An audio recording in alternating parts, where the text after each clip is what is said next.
Ladies and gentlemen, boys and girls, and everybody in between. He's a South Texan poppy poet living that hashtag middle class gay life. It's Chibi. She's a little bit Selena, a little bit J-Lo, and a whole lot of Pisces. It's Rocky. And this is Words and Shit, the show where you get to know the person behind the poetry.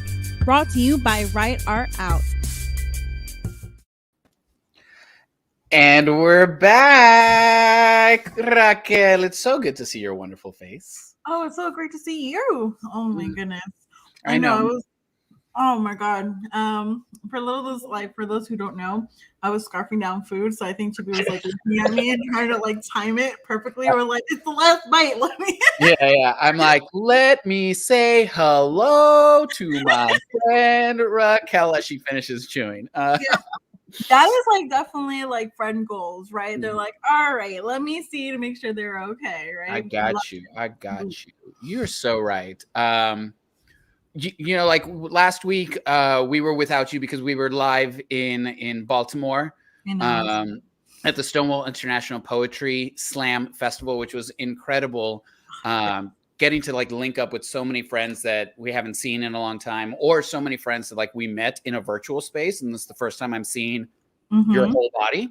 But it really made me realize the gravity. Like I've already kind of known it, but it was further emphasized. It made me realize the gravity of the question, how are you doing? It's such a loaded question these days. It really is.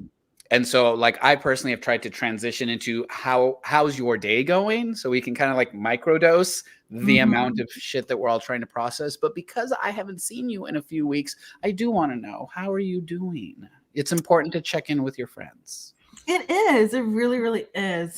I'm doing okay, actually. Like I am loving maybe like the space that my friends have created for me to be myself, to kind of love on me, to give me like amazing affirmations, which is what I need. I know, I mean, work is work, right? And it can be kind of draining, but to have that support system of friends who kind of remind you of how amazing and gorgeous and brilliant I am. For those who again don't know, like Chibi and I also talk off screen, and I was like, my new favorite term that someone has told me is that I'm a short king, and I'm like, I love it. I live for it. I embody that. Yes, let me be a little short king. How about you, friend? How are you doing? It's a lot. It's a lot to process. You know, you and I were talking earlier. There's just so much happening. Career transition, all sorts of things, imposter syndrome setting in. Like we all go through so many different, like I feel like more so these days, so many different emotions in the span of like microseconds sometimes. Yes. That it's important to take care of not just your physical health, but your mental health. I had my session with my therapist today. Thank you. God bless Deontay and the work he does. Because it's good to just have someone like you said, to have friends that help support and bring you up, but also to have someone that you can just kind of soundboard off of, right? That you can just express it all as a way to help process. Like he sits there and listens most of the time. He doesn't say a lot, and like so helpful to just kind of like keep the mental health together so that if you take care of this, you can take care of the rest of this, right? And I'm like, friend, you're amazing. Okay, let me tell you about your affirmations. No, you're amazing. You're amazing. Do you see this color coordination? Do you see how bright and beautiful you are? Your little smile just like brings up just brightens up my day. We're just going to manifest all the beautiful things. But all this to say that I'm really excited to get into this conversation with our guest today, because he very much head on tackles a lot of the subjects of mental health, you know, and taking care of oneself in that sense, in emotional health, and not just like in his writing, but also in the advocacy work that he does all over the place. So I can't wait to get into conversation with our guest today, Patrick Roche is an award-winning poet, performer, mental health advocate, and Carly Rae Jepsen enthusiast from New Jersey. He has placed at numerous national and regional poetry slams and serves nationally as an ambassador for the JED Foundation, promoting mental and emotional health, suicide prevention, and substance abuse awareness. His solo stage show debuted in 2020 and was featured on Broadway World and selected for Dixon Place's Hot Festival, the longest-running festival of its kind, celebrating LGBTQ theater and art.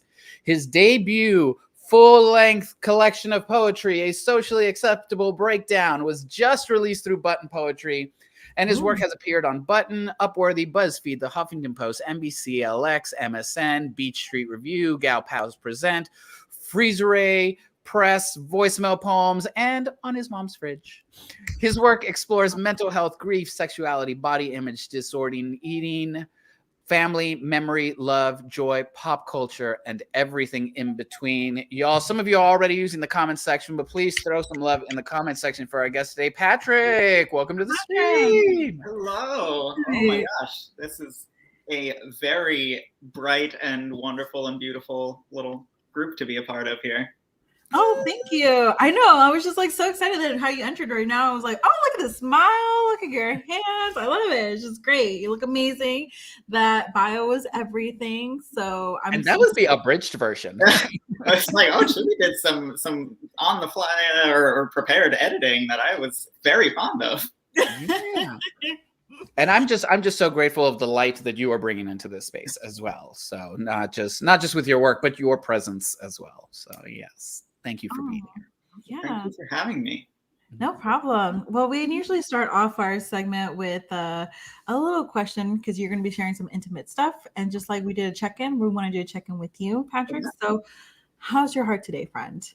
How is it today, yesterday? I mean, yeah, yesterday, last month, this year. It could be whatever. And whatever. I mean, the farther back you go and the more you try, the more time you want to incorporate into that question gets a little dicier for everybody. But overall, I think I'm fortunate to say it's all been going as well as could be hoped for in a lot of ways. And then just today's good. I got my my COVID booster shot 2 days ago, so yesterday was very side effect focused, but nothing too heavy. It just meant yesterday was a lot of resting. So now today I'm excited that I'm raring to go. Good. Well, props on that. We're glad you're feeling better and here with us today. So before we dive into deep, heavy conversation, we like to start off with just a little teaser for people that are just going to starting to get to know you, maybe, with a segment that we call speed dating. So we're going to ask you a series of questions, and you feel free to answer as in-depthly or as concisely as you feel is necessary to justify your answers. So first question, because as I was reading through the book, I was so surprised is not the right word, but it's in that element of how many times the word joy appeared in the book. So I'm wondering, where do you find joy? I would say in anything that kind of cuts the strings that attach me to things that like pull me down or that take away from my presence in moments or in whatever. So that could be a lot of things. It can be everything from a good meal to music to video games to my dog. Like it could be a lot of different things. But I think most often I'm gonna say bubble tea. Love it. So do you like a lot of bubba or like the little so I forget tapioca. Tapioca balls? I was like bubba tea. I was like, no, it's tapioca. Yeah. Do you fill it up to like the brim or like I get the standard amount of boba. I like the balance of the drink to the tapioca. You and Josh Wynn need to start a stan club for boba tea. I love it. I I'll love have to see though. I'm not sure, what some of his opinions are on some of the places. Might have to get into whether his taste is. Are we starting controversy? Yes. Oh my goodness. Patrick said, I have a high caliber for my taste like buds. Like, can he match it? I don't know. We'll go try a place out, and he might be like, "Oh yeah, their taro is real good," and I don't know. Oh my God. We're starting tea over tea. Okay. All right. Okay. So my question is, you reference about like pop culture and you really find joy in that. So what is your favorite pop culture line or scene that you reference a lot? Ooh. Okay. I am gonna say, so either any lines from Carly Rae Jepsen's Emotion album, as it has come up in poems and been in the inspiration behind a number of pieces.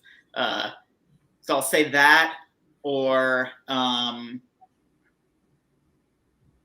maybe I will say from All Stars 3, yes, of Drag Race, I will say, well, fuck my drag.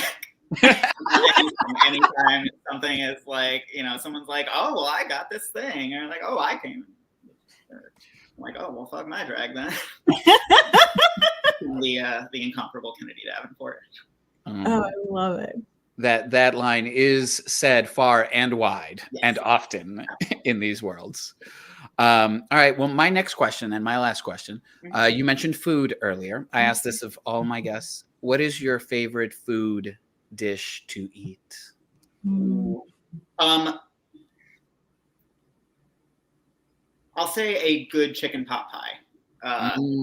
So you get a good mix of stuff in it, and especially if it includes like a little bit of the creaminess of like an actual like bechamel in there, some actual like cream, and it gets to be a little decadent then, but we'll go with that, I think.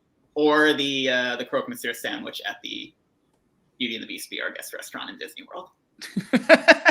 Wow, so specific. I love this, Patrick. You're like, no, if you're gonna ask me questions, I'm gonna let you know where the best of the best. I was not prepared for these. I just know. I am confident and sure. Wow, I love it. I love it. Note to self. Visit Beauty and the Beast restaurant. Okay. I know. I'm like taking notes down. All right then. So our last question, let's see. My last question is, what is your current obsession? Ooh. Let's see. I think it is probably Mario Party Superstars. I'm like getting to, reacquaint myself with that world and scream and yell and get mad at everything that is just, up to chance and luck and frustrating and blaming little like computer generated characters for all of my difficulties and problems. I love it. They are truly the source of all evil in this world. They are. I think it's as far as outlets go for blaming frustration. There are worse you could choose. I think that's healthy. That's very healthy. Well, this has just been the tip of the iceberg of that, which is Patrick Roche. We're definitely going to get into deeper conversation in a moment.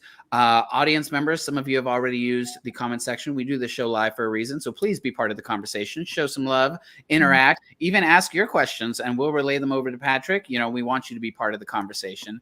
But before we dive into it, we want to kick it off the way we always do. If you can, please just bless us with a poem. Okay. I know we've passed the official, Halloween days and season, but this is still very much recently in my head. So I think I'll start with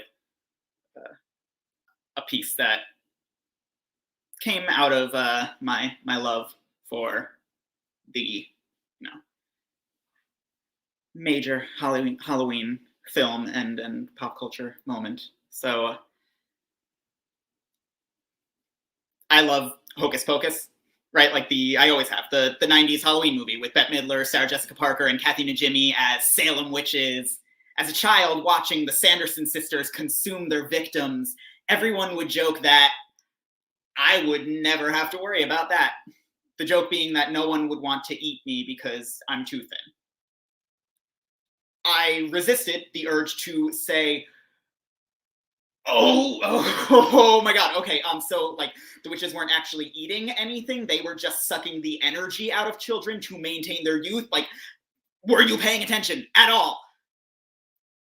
Instead, I laughed, proud that someone noticed how little space I could take up. I quickly learned that no one prods too much when you're all magic and party trick. Watch how much I can suck in my stomach. You can count every one of my ribs and my vertebrae. I bet you can fit your hand around my whole arm. This body, the best show in town. It's so easy to tell someone you forgot to eat breakfast if you word it the right way.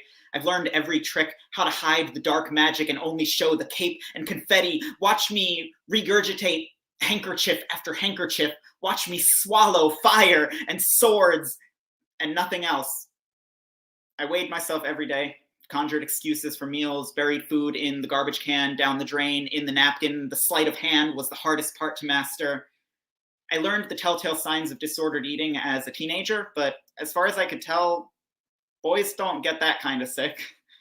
We didn't have a name for that. But haven't people always been mystified by the nameless, the unknown, what we don't understand? Haven't we always called that magic? So what is more witchcraft than the way this body keeps moving forward, even when I put nothing into it, even when my hair falls out in the shower, even when this body tells me every day it is dying but trudges still? How should I name this? This dead thing I call a body, or body I call a dead thing, buried day after day. If I start robbing my own grave, begin a slow resurrection, slice into the chicken breast instead of my silhouette and swallow it all, does that count? Have I started shoveling out the soil yet?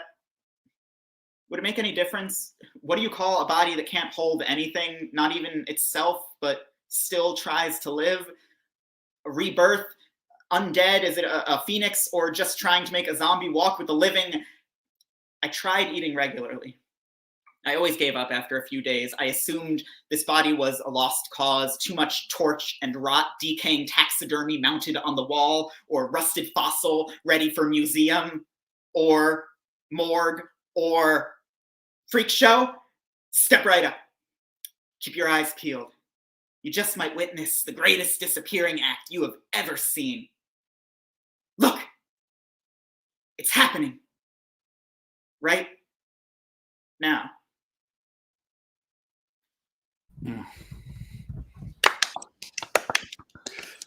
Wow. I know. I think it's wow. Every time. No, I know.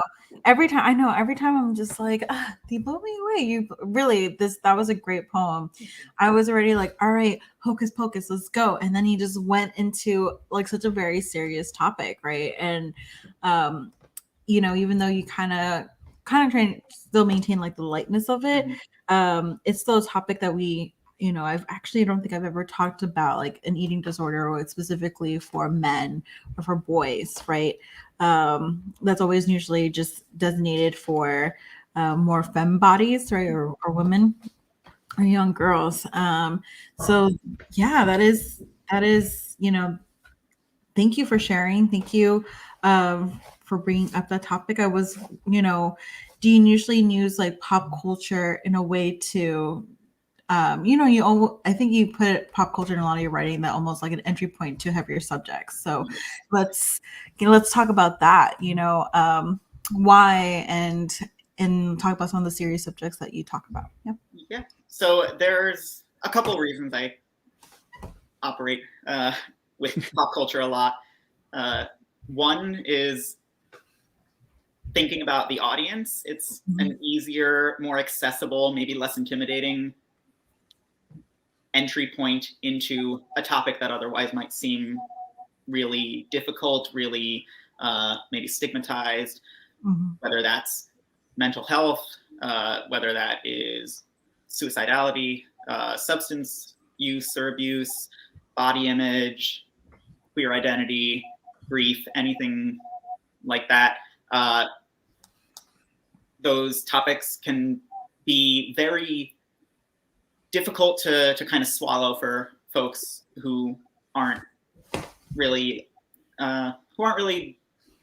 used to grappling with them or discussing them super openly. And starting with something that's familiar, that is accessible, that is maybe unassuming and a little bit more innocent, as well as something that is concrete, giving them kind of a really clear reference point to tackle something that otherwise might seem really just big and amorphous and hard to pin down, something like a concept of mental health or of a certain issue. I find that pop culture can help a lot with that. It also helps me as a writer. It gives me a fun exercise in some ways to just start writing around something that, you know, maybe I'm really interested in and that brings me a lot of joy or a lot of excitement. And it also allows me to tackle a subject from an unexpected angle and explore aspects of it that maybe I didn't even realize were there. If I have an idea like, oh, I want to write about Stitch from Lilo and Stitch, and I want to write it, okay, let me see, maybe I can do something with mental health. And then it's like, as you start exploring what was just this small idea, suddenly you dig deeper and deeper and you find more connections than you even realized were there. And that's a lot of fun too. And then finally, similarly to the idea of making it approachable for an audience, I found that especially early on in my writing career, for me, writing through a lens of pop culture or maybe through a character or persona or something like that, it allowed me a little bit of distancing from the topic, rather than feeling like I was digging so deeply into my own personal experiences and trauma and whatever it may be, in a way that could be scary and maybe just unclear to me. Maybe it was things that I hadn't processed fully, or didn't know how to articulate or didn't have the vocabulary for. Giving myself that window and that lens also allowed me to like take a little bit of a step back from myself even, and have a little bit clearer of an idea to crystallize that process around. There is so much in this answer to unpack. Because I think, yeah, you definitely, you hit on something there in that last point where it's like, oftentimes as writers, we sometimes have to disconnect ourselves from the situation in order to be able to like actually write about, like write about the situation in a much clearer way rather than being muddled in the middle of all of this. But then you also mentioned the idea of exploration, right? I think a lot of writing is discovery. You discover things along your journey of writing. And so you mentioned about like how like you take an idea and how can I connect this pop cultural idea to this much deeper subject? Yeah. I'm just curious, what has been like the connection or the discovery that I guess maybe most surprised you, that you were like, oh my God, this just happened. Like for you in your writing, that you made these connections that just came through the process? I think in a kind of big picture way, I think the thing that surprised me most and that I then found was really useful was making these connections through, you know, something that's maybe very light or unexpected in pop culture to something that maybe was heavy or difficult to process, was the way that it kind of forced me to make space for the light or the funny or the joyful in the same breath as the heavy.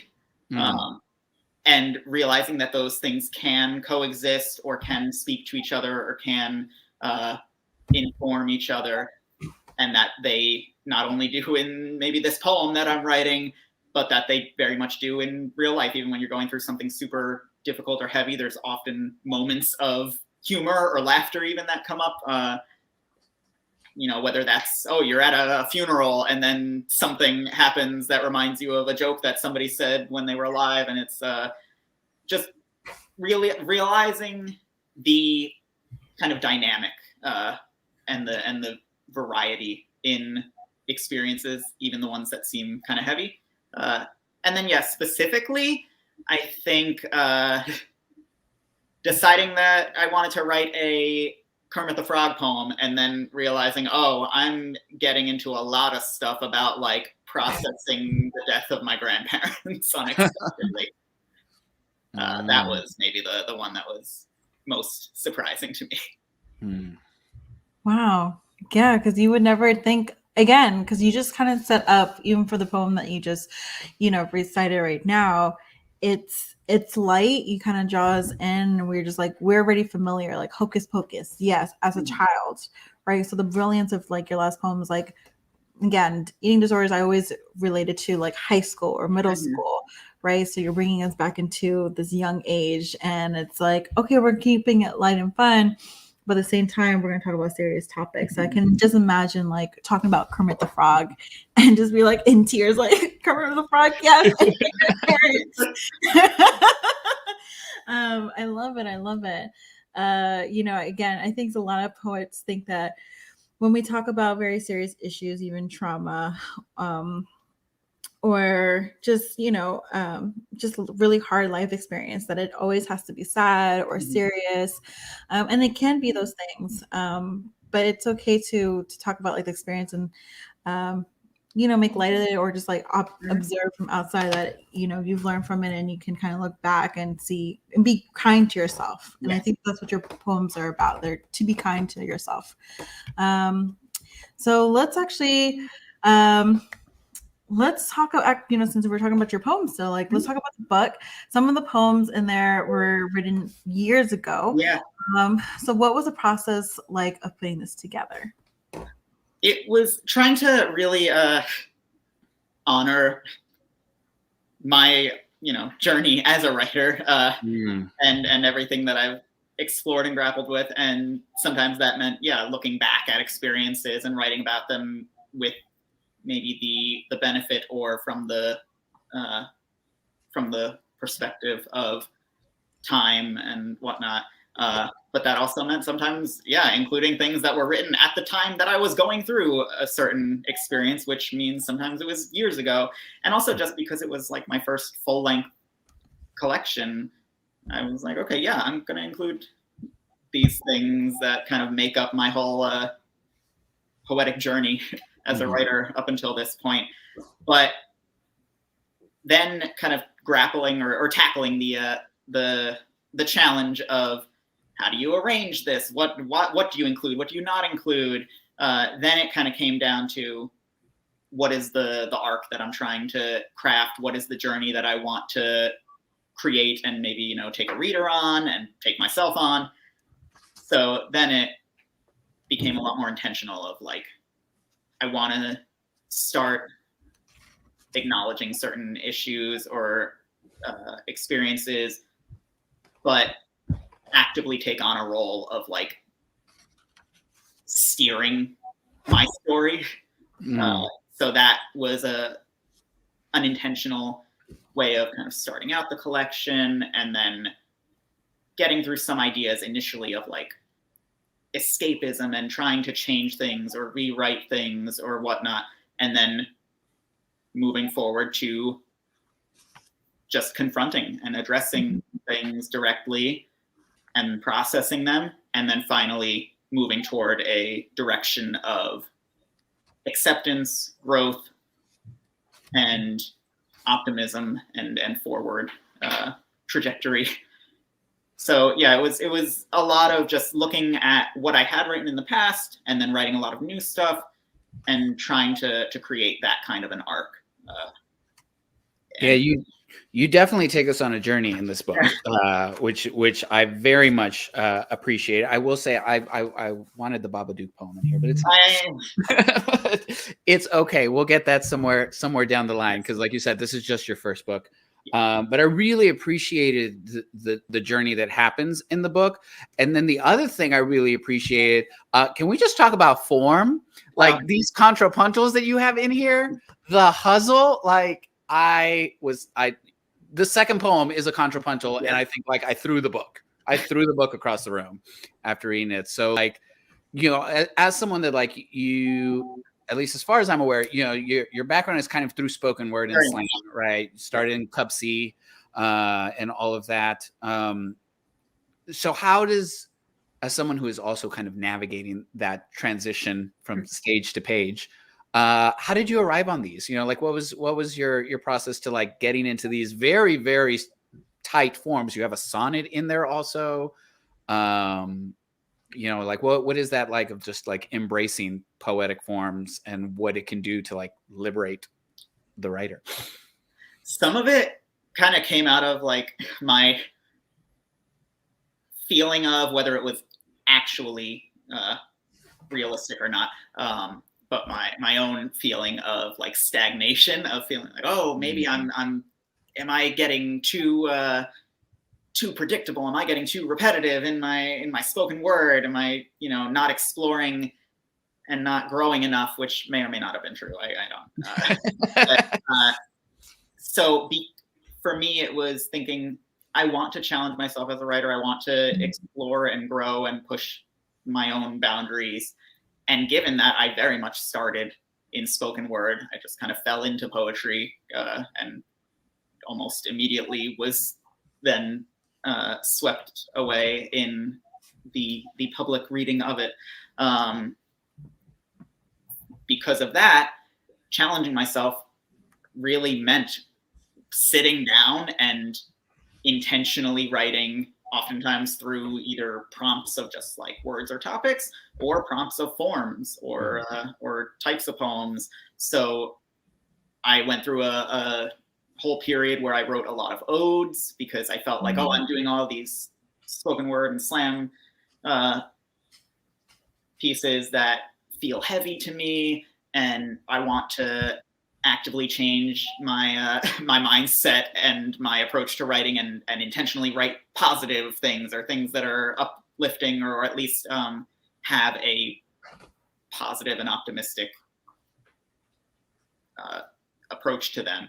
And then sometimes that meant I don't really approach things on the page. I don't know how, I never even really arrange it or format it for the page or anything like that. Let me try to work with some form. So it kind of came out of an intentional exercise for myself.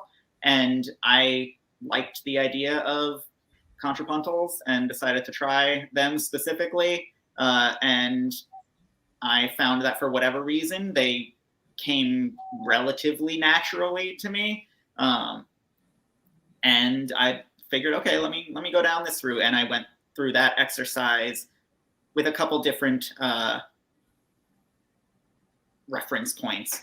Usually, for one case of the contrapuntal, a figure from myth or scripture or something classical or ancient or whatever. And then the other part, stuff from my own life, and then seeing how they informed each other. And that ended up being, a fun exercise to challenge myself with and really dive into form. Well, they are executed very, very well. I've very much enjoyed them, because it's not something that is necessarily easy to do. And then when you see it just kind of marry itself within itself, it was a joy to read. I think this is a good transition to maybe another poem. Don't feel like you have to read the contrapuntals. Read whatever you want. Okay. But yeah, can you give us another poem? Sure. I'll do this one that came out of another kind of just intentional exercise or prompt for myself, which was, trying to explore a little bit or reacquaint myself a little bit with some of my complicated background and experiences with religion. So I posed the question to myself of, if you were the patron saint of something, in my Catholic background, what would that thing be, or what would you be the patron saint of? And it also was heavily inspired by or influenced by Jean Ann Burley, who's one of my favorite writers of all time. So this is canonization after Jean Ann Burley's Brawler. Saint of the Meyer brain, saint of lost serotonin, of liquid neuron, of pills and their chorus of side effects, saint of a chorus, of singing the stigma into quiet submission, saint of the quiet anxiety, of the off-brand panic attack, saint of attacking, of the bobcat making a claw-stricken den out of your chest, and of the territorial fight to reclaim a home from a predator, saint of the cold territory of home, saint of the warm territory of desire, of queer substance, of kissing straight boys, of acting straight, of being a bad actor, saint of bad habits and good movement of hands, saint of torn red cuticles and cracking knuckles when nervous, saint of red, saint of maroon, of burgundy, saint of knowing burgundy is your best color, saint of turning red, saint of seeing yourself as anything but yourself, saint of someone else, saint of self-discovery, of the self, of the good selfishness, saint of eating the last cookie, saint of the secret way in, of the hopeless meal, the lost cause of anorexia, saint of nutritionist appointments, saint of chocolate milk and protein, of the steady expanse of gut, saint of the convex, of no more valley and no more sharp and no more lack, saint of more, of second helping, saint of seeking help, of seeking light, of seeking shade, saint of the wallet emptied at the drag show, saint of the sadness emptied from the body, saint of the not empty body, of full stomach, of the brain full of crying and of joy, saint of the brain full of multitudes, saint of the blessing of full emotion and full love, saint of full, saint of yes, saint of no, saint of when I say so, saint of naming the want, saint of wanting and no shame, saint of the guilty pleasure and the pleasure with no guilt, saint of pleasure and the pleasing, saint of please, time and always, always saint of please, every time.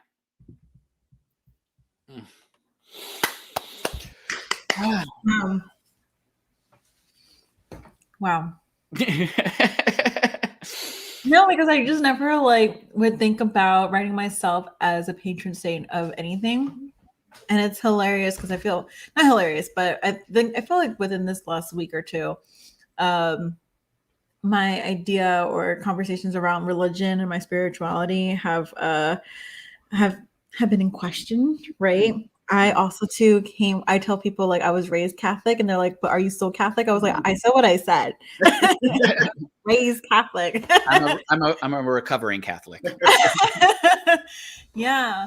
And I think that one, your poem really, Patrick, really resonated with me because I really love San Antonio, right? San Antonio, which is the patron saint of lost things. And I always feel like going to that patron saint to find myself, and that, your poem is literally no, I can be the patron saint of my own self and have that inner reflection, which I think was absolutely brilliant and beautiful. So thank you so much for sharing. And so let's talk about, I think you do such a great way of promoting mental and emotional health, right?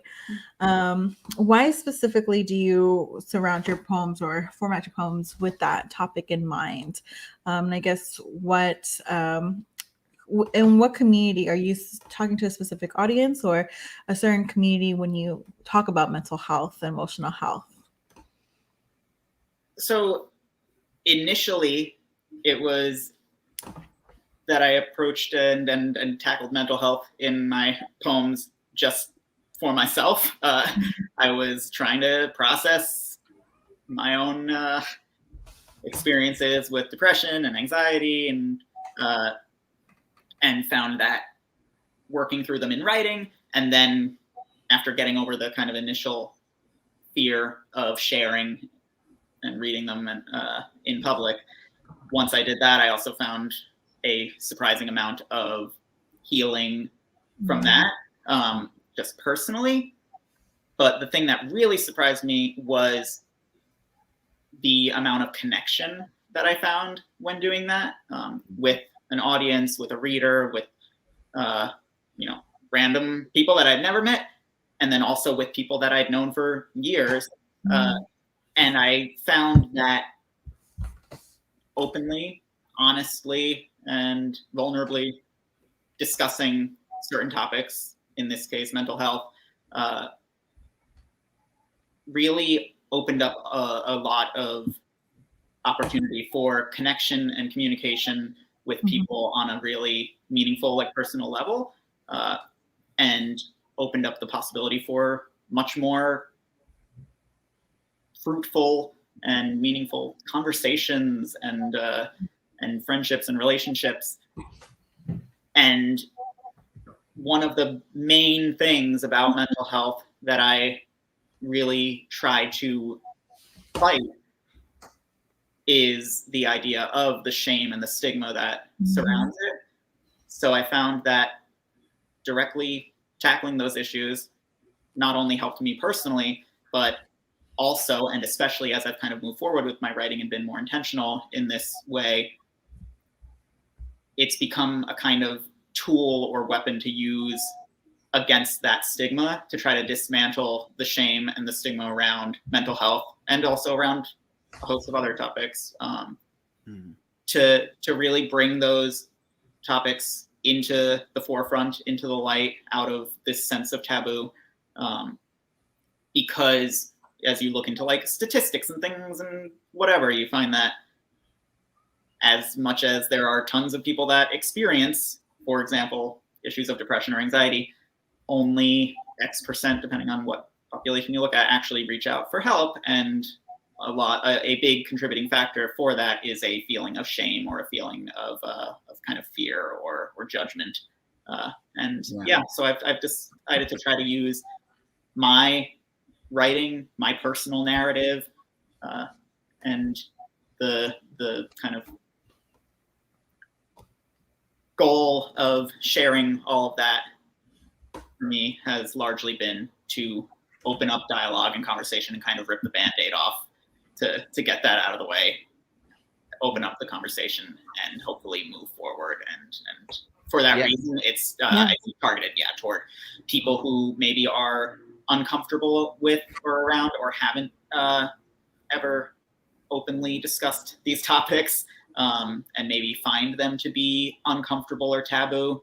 To try to challenge that idea a little bit, as well as to connect with people who have experienced similar things, or things that they have felt similarly ashamed about, to make that connection and hopefully therefore reduce that shame.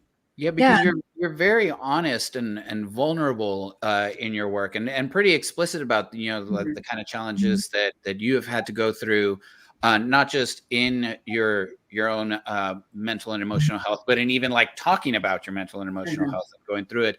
And in that vulnerability, it does give readers and audiences permission to kind of express their own sense. And so then it has me wondering, like, who gave you like, where did you find the permission to tap into these things? Some of that was through a lot of work in therapy, but some of it was just kind of getting thrown into it or falling into it, and maybe out of just complete grasping for any sort of line desperately. So at first it was just writing to try to cope and process and articulate things that I was having a lot of trouble coping with and processing and articulating. And then one of my friends in college just like found out that I was writing poems, and saw that I had a poem written on like my desk in my room, and she grabbed it, ran out, and then came back after she read it, and she was like, okay. So I looked up, there's an open mic. And so I kind of got strong-armed into it in some ways, and found the value in it on a kind of healing level. But no, I really struggled a lot, even when I was writing, to be that vulnerable and that open because I didn't feel like, it was appropriate or acceptable. So some of that was through getting kind of forced into it a little bit or strongly encouraged. But largely I would say some through therapy, and then also a lot through finding a community of writers. So shortly after, doing an open mic in college, then I crossed paths with the new spoken word group on campus and getting involved with that and feeling a lot of like support from a group of people with my writing and feeling that sense of like community and validation helped a lot with making me feel comfortable. Lord bless the bossy friends. I think we all have had someone that has just like, do something where we're like, I'm not sure. And then, we're come out the better for it.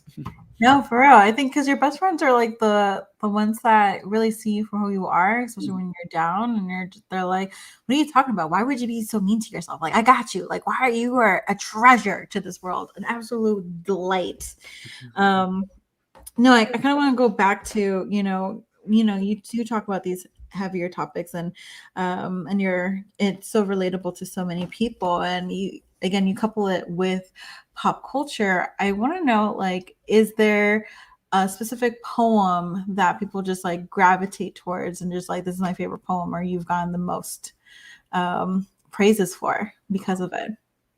I mean, just based on like good fortune of sharing and whatnot, the one piece that I think I've gotten the most reaction from was I guess definitely was 21, which addressed my my experience and my family's experience with my father's death and exploring that backwards in time. And that, for just strangers was, a very surprising amount of warm reception. And then even from folks that I had known for years, it was a really impactful moment of opening up a lot of dialogue around like, oh, wow, I guess, we really don't actually know like what a lot of people are dealing with behind the scenes in their families, whatever. But I think, I don't know, it's hard for me to like say, oh, people have responded and really have really just reacted in a certain way to any of my work. But I think I've gotten some very, I've been very grateful for the reception to a couple of the pieces around mental health, especially. There's a piece, Couples Therapy, that I wrote early on in college, and it explores my experience with depression, the kind of personification and extended metaphor of a romantic partner. And I remember one time performing that poem and having a random person in the audience say that they felt like they had an entirely new and really the first time that they had a sense of maybe understanding of something that their child was going through, that they had a hard time understanding, and they felt like it was a way of articulating it and making it understandable, making it accessible, and still kind of move them.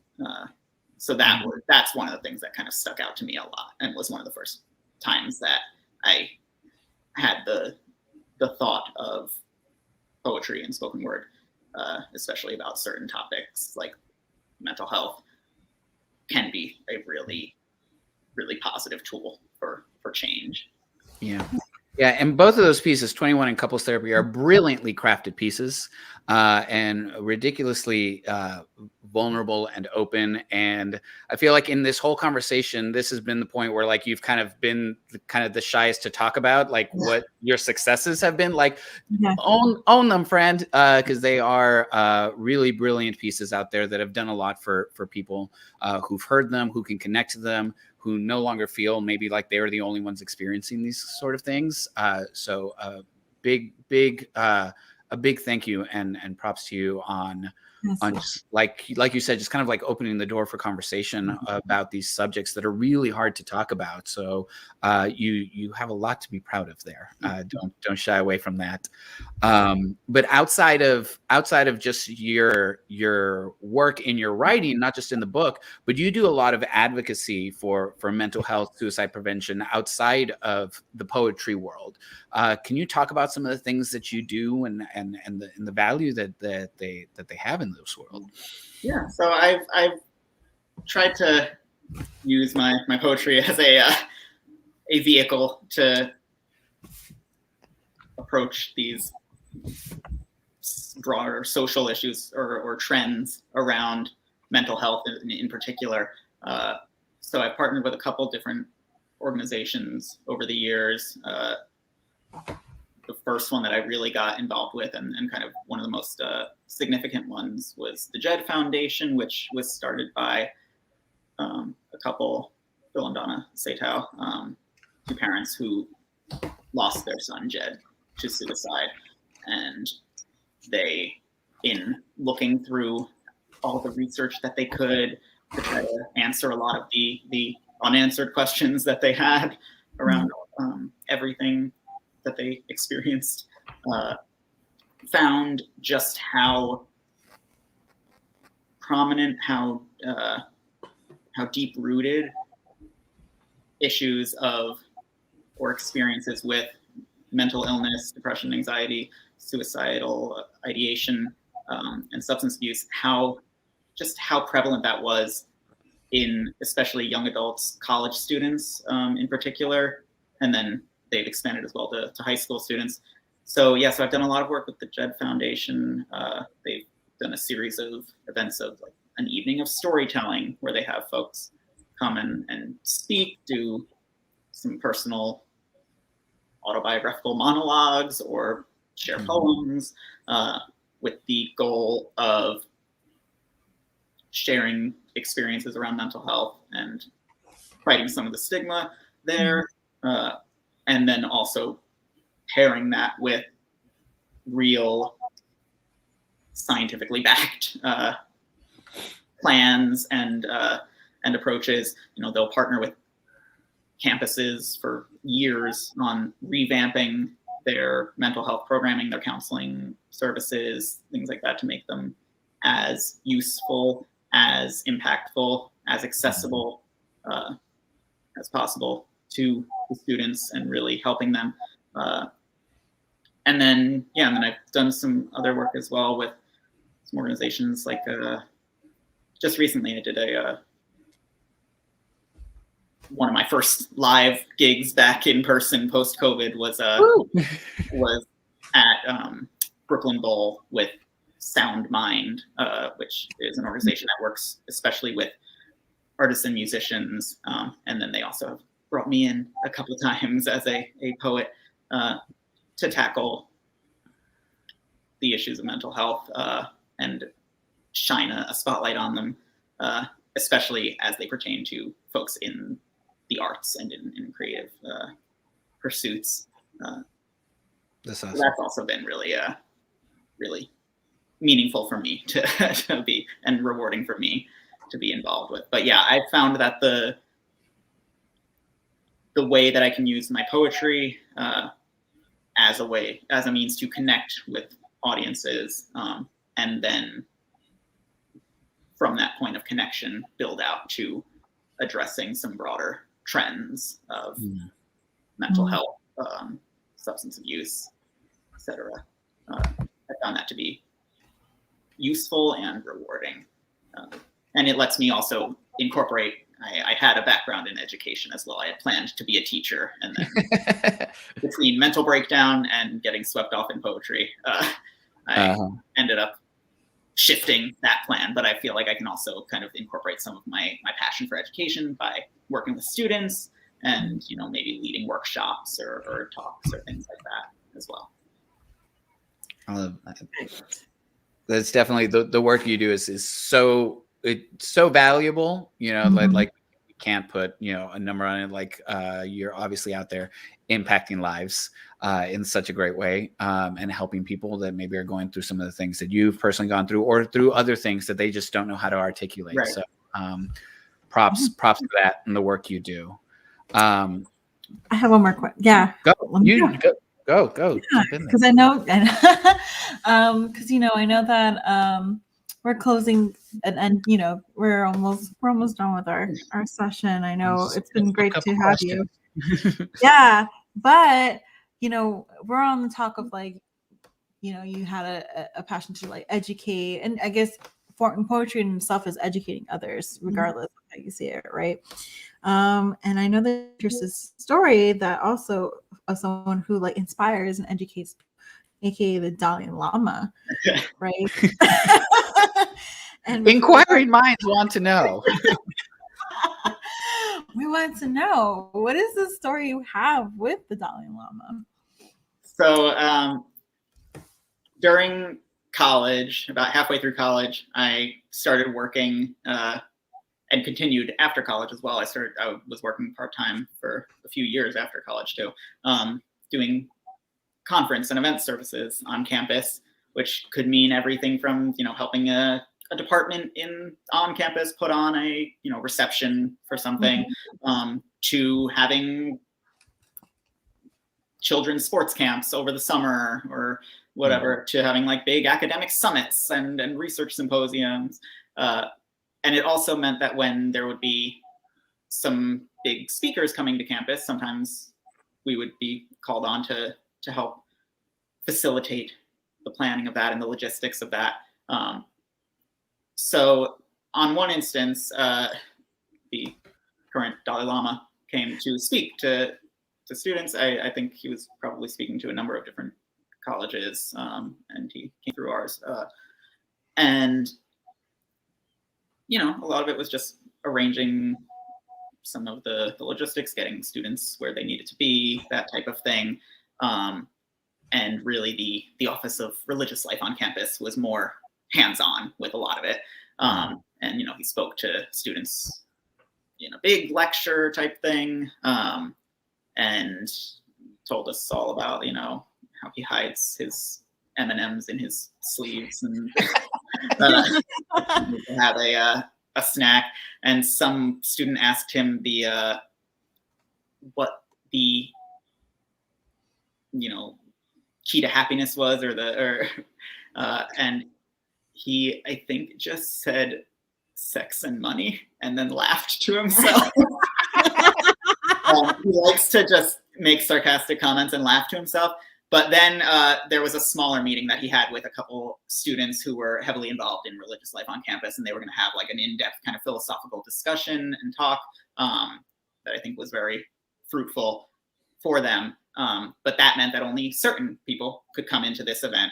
And for whatever reason, I was stationed at the door for that, which meant that we joked that I was the bouncer for the Dalai Lama, checking people's credentials as they came in. I did have someone from like the State Department kind of a few steps back, just in case anyone wanted to try anything a little questionable. But apparently, I was imposing enough that I kept enough order.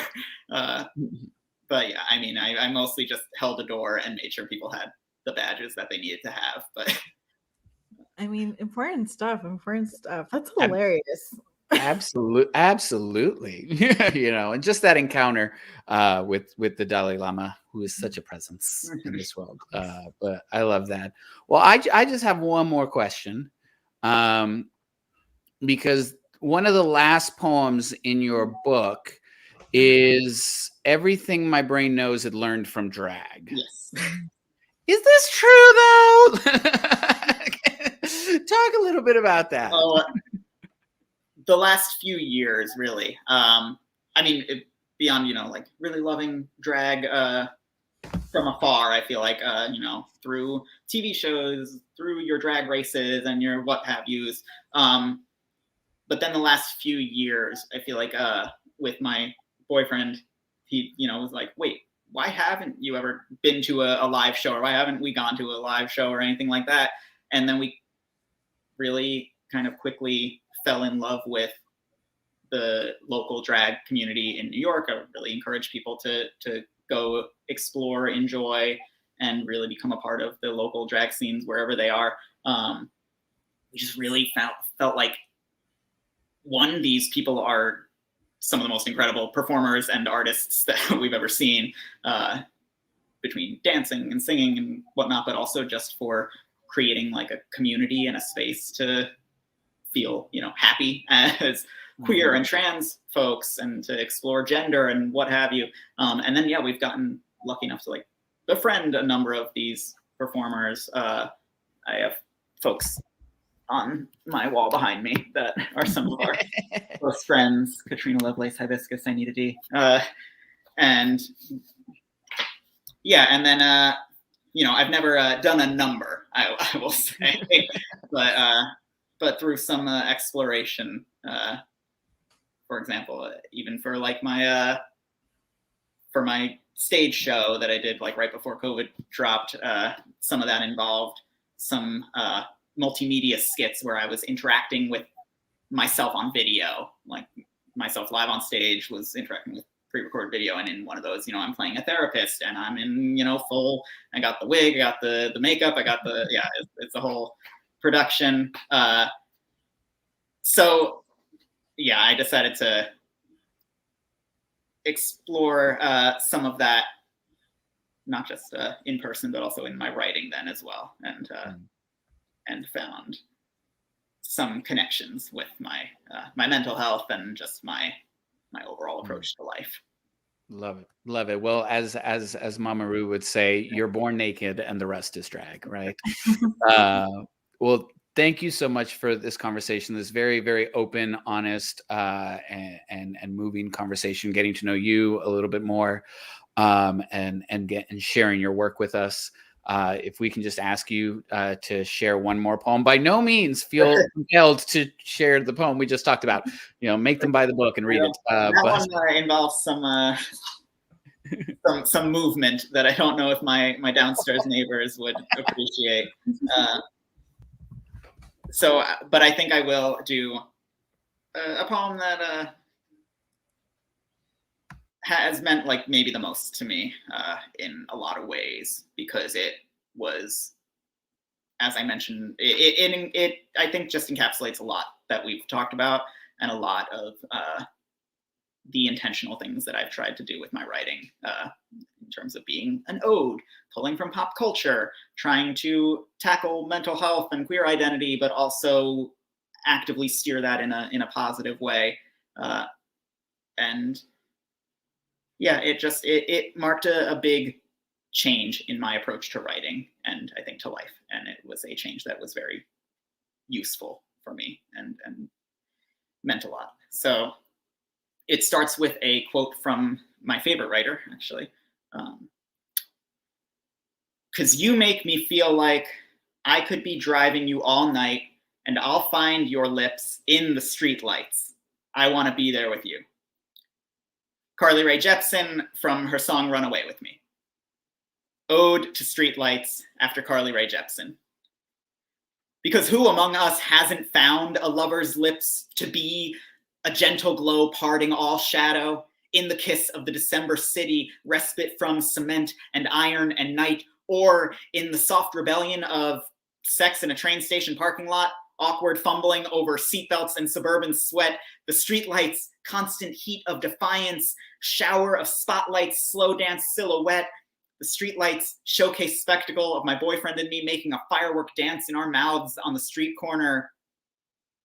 Streetlights, reason for my fears when a man sees us, but maybe also the reason for our safety. Hopefully, the streetlights, beacon of home and harbor. Come see how this dusty, flickering lamp has room for us, holds us close, will not succumb to the blanket of darkness, will not sleep, will not be anything but loud. And here, I'm afraid. My boyfriend and I walk back from dinner and stay on the well-lit path, but I worry that won't be enough. Still, I will not let this be the sad poem where I fade into the alleys or where my shadow becomes a more central character than me. No, this is a celebration of a mother's wisdom in a curfew of lamplight, of finding the same comfort and safety in a lover's arms, of how he mirrors the wash of dim yellow soaking through the bedroom window. Hallelujah! To a sweet escape from the fear of a stranger's rage or from the midnight fog of my own sick mind. Hallelujah, to finding that escape wherever it may lie, in the warm breath of fluorescence or in the warm breath of a boy's palms. Either way, hallelujah to these little mimics of sun, small orbits of comfort. Hallelujah to the lighthouses on every corner and the light of a boy's eyes. Hallelujah to the streetlights painting the entire city into a map of my lover's face. Hallelujah to warm blood and the joy of a queer love, or at least a small hope of safety for it, however meager. Hallelujah to running away into that safety with a smile and feeling home, if only briefly, fighting back the dark and the sad and the fear and the hate and the depression and the cruel, if only briefly. Watch how this city cradles and kisses us in the lamplight.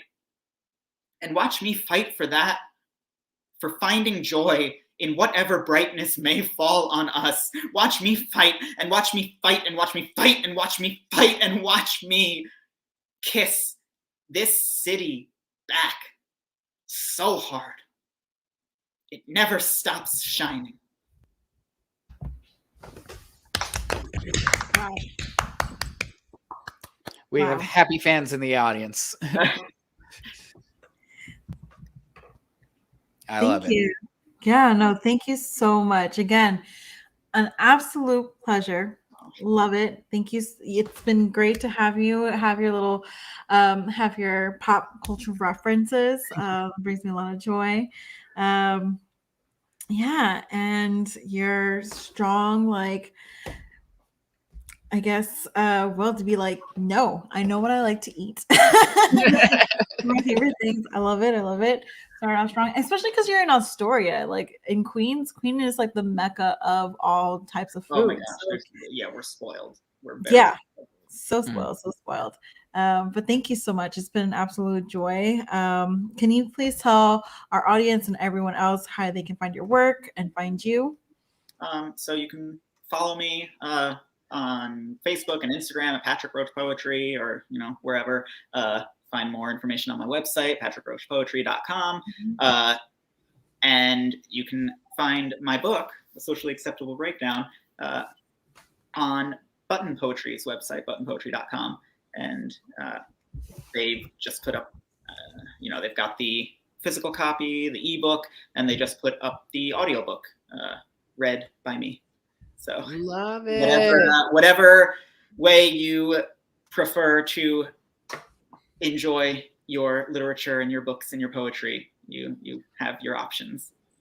I love it. Yes, the book is fantastic. Little side note: I read the book while taking a bubble bath, and used YouTube as my own personal audiobook to hear you narrate it as I read it. It was a fantastic way to kind of just encapsulate all of it and all the emotions that you portray in it. So thank you so much for this hour. Thank you for the book. People, go out and get it if you haven't already. We may be raffling one off soon, but that's to come. That's to come. Patrick Roche, everybody. Thank you. Big love and applause for having me. Thank you. Yeah. Raquel. Chippy. Wow. Another week. I feel so much more comfortable accepting my mental instability, knowing that we're not alone, and I think that's one of the biggest things around mental health that kind of needs to continue be broken down, that I do believe that a lot of Patrick's work does, is just breaking down that idea that, like, you're the only person going through things like these, right? Yes. Making it more comfortable for people to connect out there and to take care of themselves and each other, and not feel like you were mentioning the shame and the stigma of these things that we go through, because we're all going through it, people. Yeah. We're all okay, but we're all also not okay, And it's also okay to not be okay, right? Yes. Yes. No, I think that, we always have like that little person inside us that we're not good enough, that we could be doing better. And that's not, don't listen to them. Listen to your friends. Let those friends tell you how amazing you are and take your poetry and be like, go do your open mic. Like Right. Even when your friends are telling you to go expose your most vulnerable feelings in front of a room full of strangers, they maybe know what they're talking about. But yes, I feel after the day that I've had, I feel very healed, very, very full, very ready and confident to tally forth, as one would say. And to tally forth with, we only have 2 more episodes this season. We're coming to a close. Wow. I was just like thinking about it the other day. I was like, wow, I've been doing this since January with Chibi. Like, it's been 11 months. It's been 11 months. Yeah. Yeah. Well, let's not focus on the end too much. We still have two more episodes this season. So let's just thank some people and then go. Oh, we talked about food. I'm hungry. I know. Things. Let's go. All right. Well, we want to first say thank you to the audience. We couldn't be here without you. So thank you so much for tuning in every week. If not, listening to us in your, headphones on your way to work or when you're jogging, wherever. Maybe it does a pick me up. We really enjoy you and thank you. We could not do the show without you. And make sure that you follow us on Instagram and Twitter at Words and Shh, so that you can find out about the remaining season, surprises we may have in store, what's happening during the off season, what's happening next season, all of that, and then go scroll through. You probably missed a few episodes because there are, we've had this, I think we're up to like 70 poets on this show. So scroll through and find some episodes that you missed. So don't worry if you missed them, because you can still catch them. Yeah, and how you can catch them is you can watch past episodes on YouTube and anywhere you can find your podcast. So we are there. Just Google us, really. We're there, and we will be here next week not one more time, but we will be here next week when we are featuring Kemi Alabi on this show. Super excited. Their debut collection not only already won a prize, but we'll be dropping next year via Grey Wolf Press, and we can't wait to have them on the show to discuss that project and so much more. But until then, y'all stay safe out there. Bye, y'all. Bendiciones.